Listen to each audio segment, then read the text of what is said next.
Hello and welcome to the On Growth podcast. I'm Josh Ledgard, founder of KickoffLabs. In today's interview, we're going to talk to David Gobod. He's the founder and CEO of Passfolio. Passfolio is a financial app that he describes as the Robin Hood for the rest of the world. In today's interview, you're going to learn how David used KickoffLabs to validate their business idea and then get over 16,000 people signed up on their waitlist. With over 25,000 viral views based on the KickoffLabs sharing to their campaign, you'll see why it was a success. You'll also learn why a new CS grad from Stanford made a hard right turn to go to law school instead of cashing straight in as an app developer after school. As you're listening to this, you may want to check out the episode notes in the link where we'll have a full transcript with key takeaways and images of the pages and emails used in this campaign. As always, these interviews are sponsored by our sponsor, our only sponsor, ourselves, KickoffLabs, where we'll help you set up viral contests in minutes, go beyond landing pages, quickly and easily set up giveaways, sweepstakes, product launches like this one, and places where fans can earn points and rewards for telling their friends and promoting your brand. We even work really well with Shopify. So if you want to take somebody and turn them into a promoter instead of just a customer, we can do that for your Shopify store. Email support@kickofflabs.com to find out how. All right, let's get on with the show.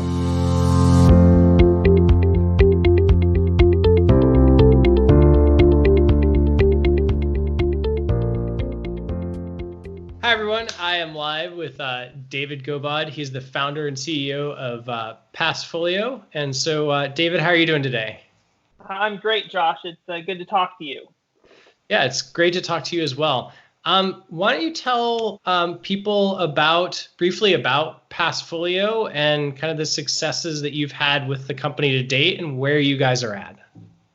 Yeah, so Passfolio is an app that allows users all over the world to invest commission-free in United States stocks and cryptocurrencies. And we're actually about to launch the cryptocurrency support probably in the next week or two. So it's a really exciting time for us.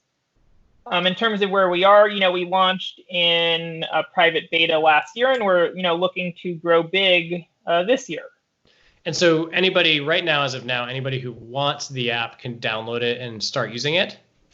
Yes. Yep. We are live in the Apple and Android app stores. Well, and I like the description you had before we started the recording. You described what you guys built as Robin Hood for the world. Correct. Yeah. I mean, that is a simple way to think about it. Perfect. I mean, I think it helps frame the app for what people are are hearing during the interview. So tell me about your background. So how did you get here? Did you start out as an intern in a banking institution? Were you an app developer? What was your path to get to this point?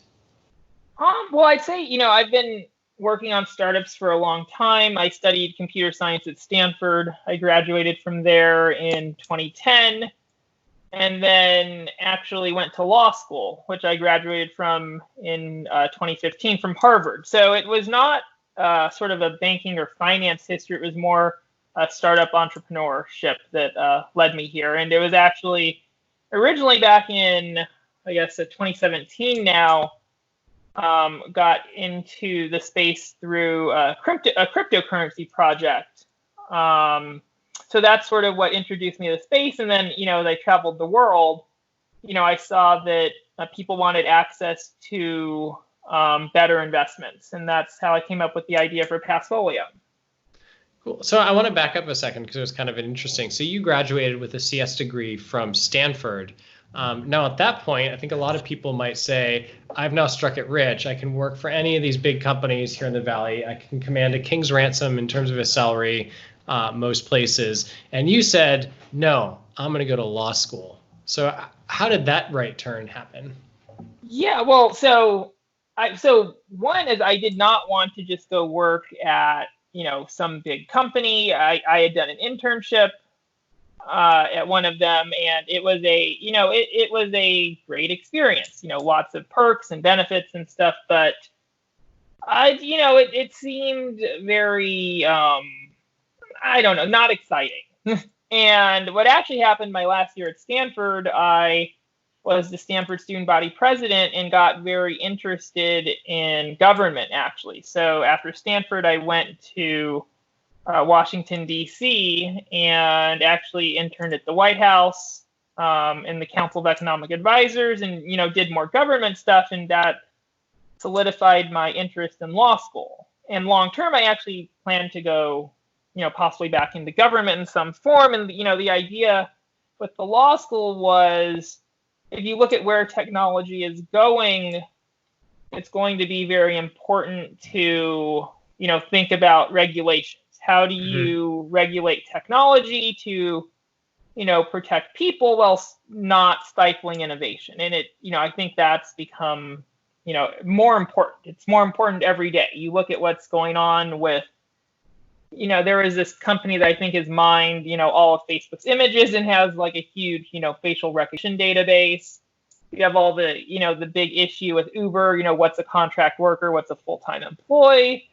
Actually, on a prior startup called Yoshi that I co-founded, we were dealing with gas transportation regulations. But basically, as the law moves into the real world, the physical world, right, it really starts to it starts to run into more harder issues from a legal and regulatory and human aspect, right? You're seeing this everywhere. Self-driving cars are another one. So that's what took me to law school. Yeah, that's a great answer, and I think I agree with you 100%. I mean, it's frustrating. Total aside from the point of the interview, but it is frustrating to see people in government discussing potential regulations and things to do with Facebook, and these are people who you can tell barely know how to upload a profile image on Facebook, and you're like, I'm not sure you're the right person to come up with the answer here. And so it's good to hear that there's people like you out there looking to get back into the challenge at some point as well. So now let's go back into Passfolio. And so you've got this idea for the access to stock trading worldwide, building a simpler app. Aren't there a bunch of these apps out there today? I mean, aren't there a bunch of apps that do similar things in the market? And so how did you break through the noise and promote your product, and what have you done to promote and market your product in a world where there are, seemingly from a customer perspective, a lot of different financial app options? So there are in the United States, right? So we don't focus on the United States, especially now.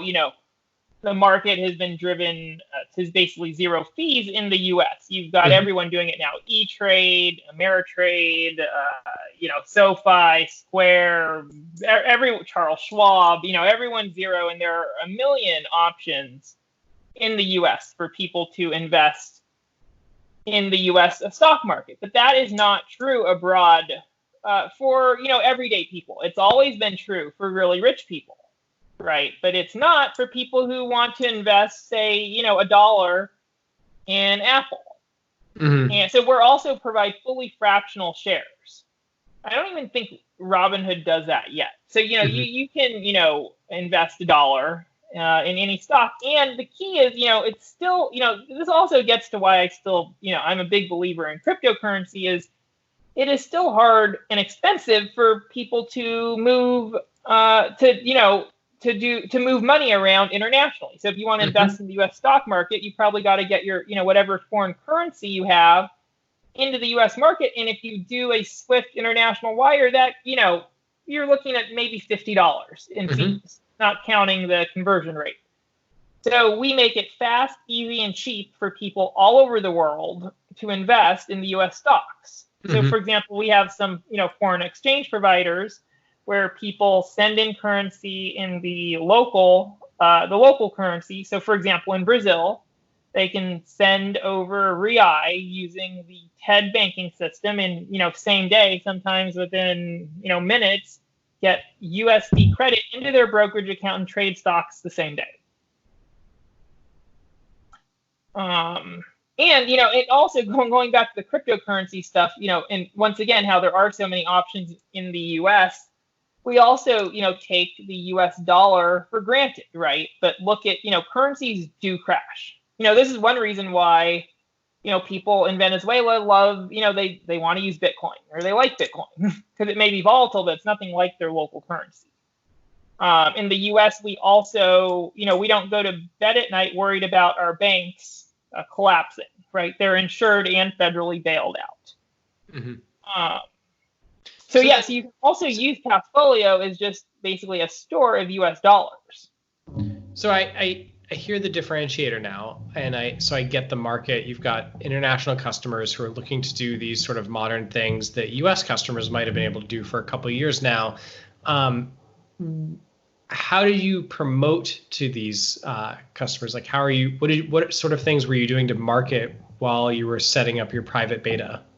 Sure. So we ran some, ads, Google, Facebook type ads to bootstrap it, but then there was a lot of word of mouth. We have a referral program that's still going really strong. We give out promo codes.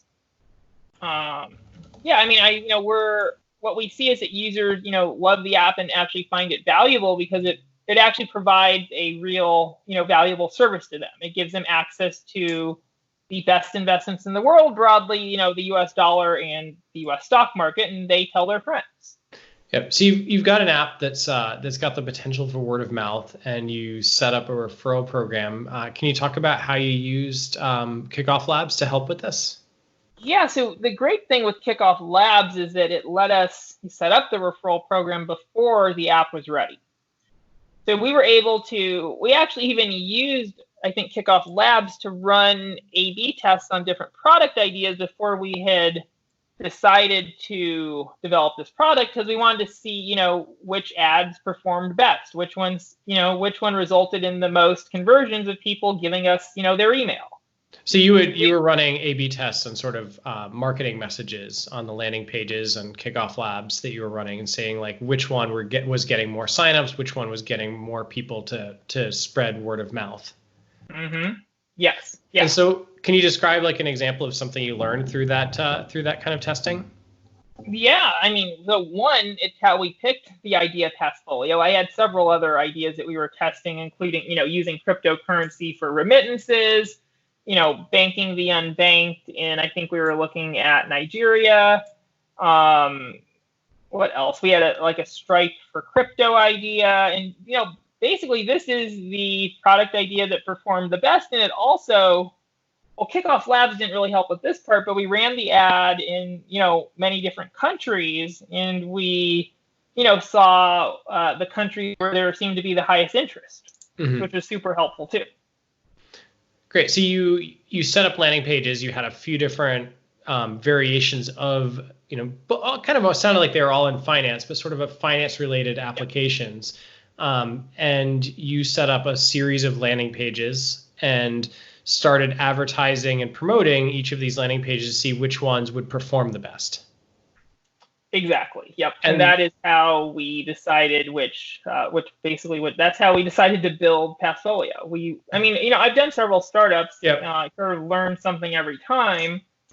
And I wanted to, I realized it's important to test the market first with as little coding as possible. And KickoffLabs let us do that.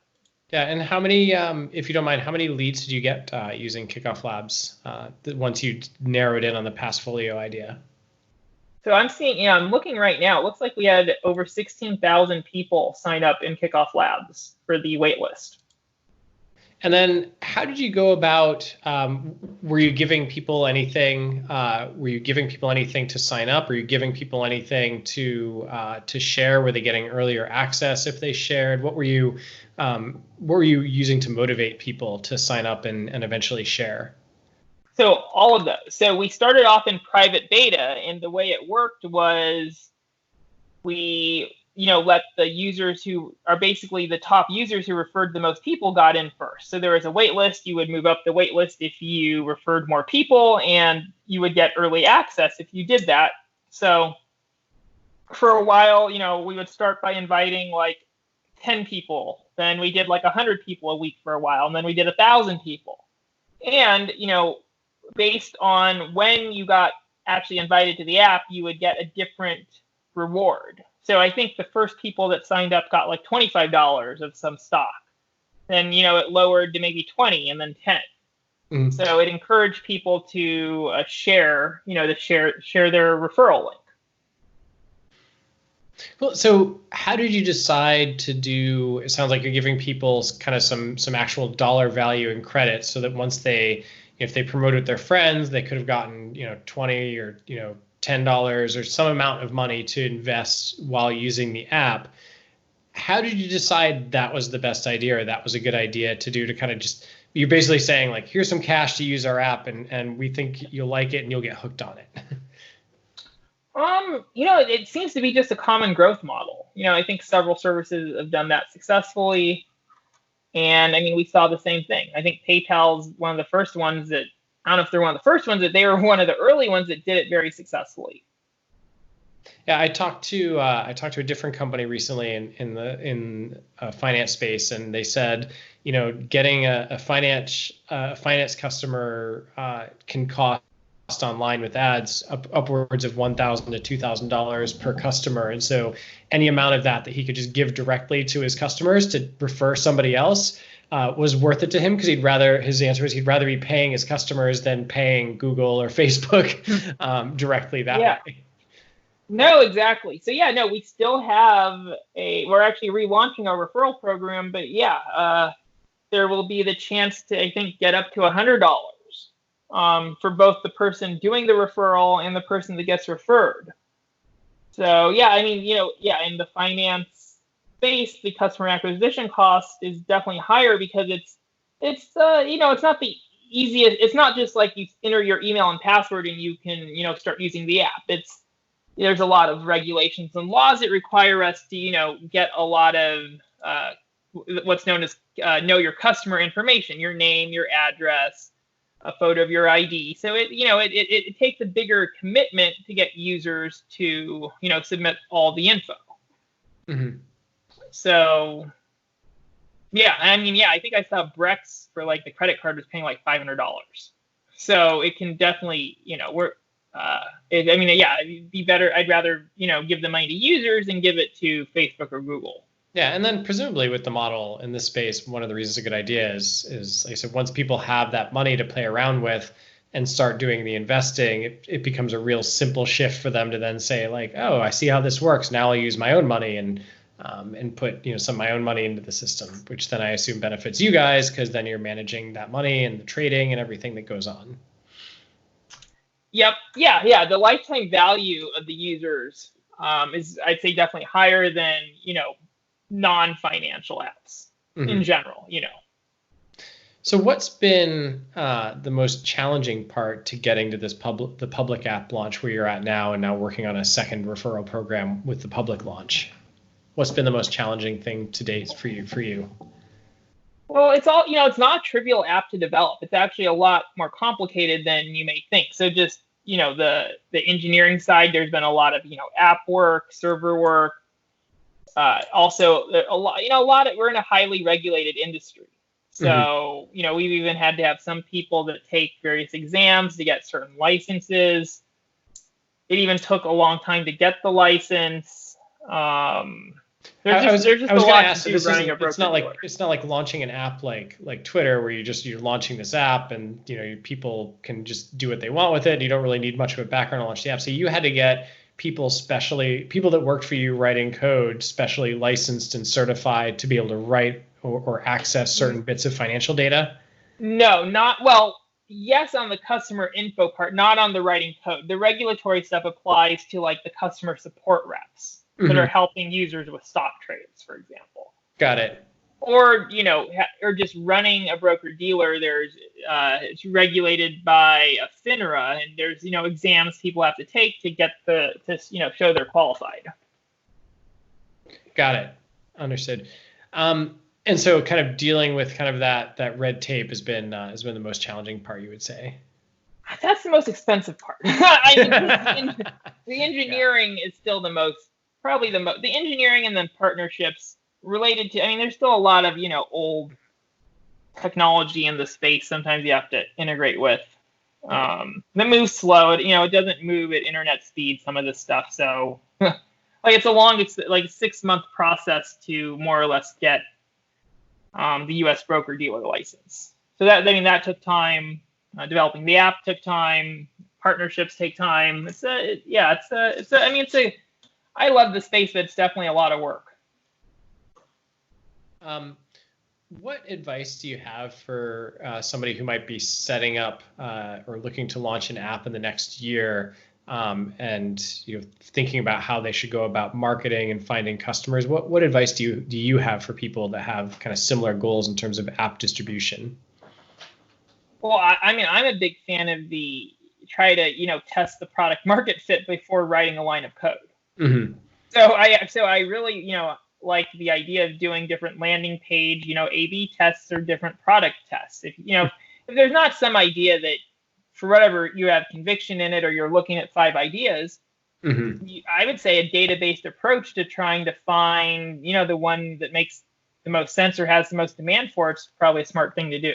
Yeah, absolutely. I mean, it definitely rings true with me. I mean, we started when we started Kickoff Labs, my co-founder and I, we had 5 different app ideas, and we said, well, we started writing these business plans around them, and you get to a certain point and all the numbers you're writing down are just like fictional BS, right? Like I could make any of them look good. And so it came down to like, okay, well, which one of these things do we think we could effectively market and find an audience for? And so then we said, well, what we really need is to set up these landing pages. And we said, we're developers. So we're like, well, how about a product that made that easy? Setting up the referrals and the landing pages. We said, all right, that's idea number 6. We'll build that. Then we'll build out all 6 landing pages. Yeah. And we started, we had kind of 2 winning ideas from that. We started down the path of developing both ideas. And then eventually this one started to get faster traction. And so that's how we ended up with where we are today. Cool. So, yeah, it's awesome. It definitely rings true. So we've gotten to the part near the end of the interview where I want to ask sort of the fast 5 questions. So for you personally, how do you get into the work zone? I don't know if I do anything special. I try to go to the gym in the morning. Okay. That's it. I don't know. I feel like I'm just working 24/7. You're like, I'm going to take care of this physical part, and then I can go focus on work and not feel guilty the rest of the day for not moving. Right. Okay. Favorite. So you're working 24/7, and right. I know it's kind of busy time for you guys. So what about favorite?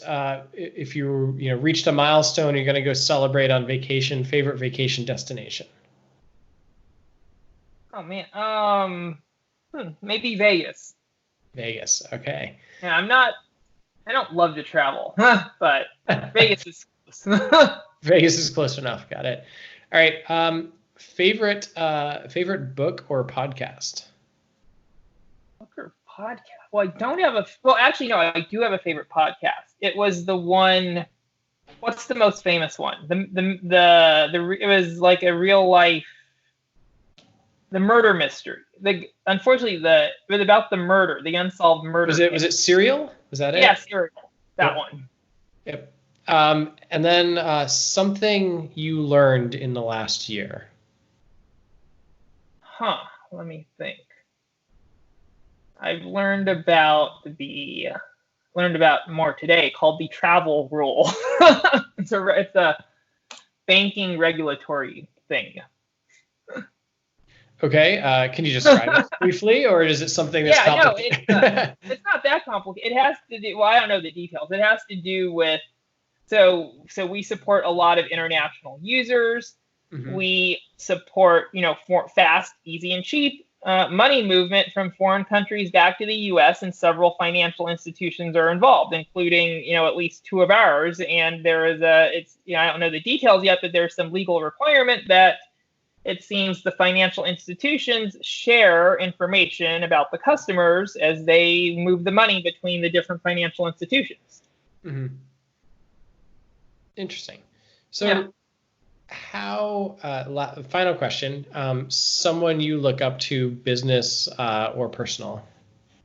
Well, that one's easy. Elon Musk. I'm a huge fan. I was actually driving, I guess it was 2 days ago, down the 101 and, from San Francisco down to Palo Alto, and I saw 6 tractor trailers full of Teslas driving north, and I saw one empty trailer driving south. I don't know exactly how their distribution, pipeline works, but I swear every time I'm on the 101, I see like a truck full of Teslas. It's crazy. Like I mean, what Elon is doing, I just think is amazing. I think he's by far the best, entrepreneur out there right now, working on probably the hardest things. Cars and rockets. Neither one is easy. Yeah, absolutely. No, that's a great answer. So thanks for joining us today. If somebody had a question that goes beyond this interview, a question about Passfolio, how can they reach you? So if it's about the app, they can email hello or support at passfolioapp.com, or they can email me, David, at passfolioapp.com. Perfect. Anything that we missed that you feel like we should have talked about? No, I think that covered it. It was really great talking to you, and thanks for making Kickoff Labs. It's been a big help. No problem. Absolutely. It's great talking to you as well. And I hope you have a great rest of your day and week. Thanks. You too.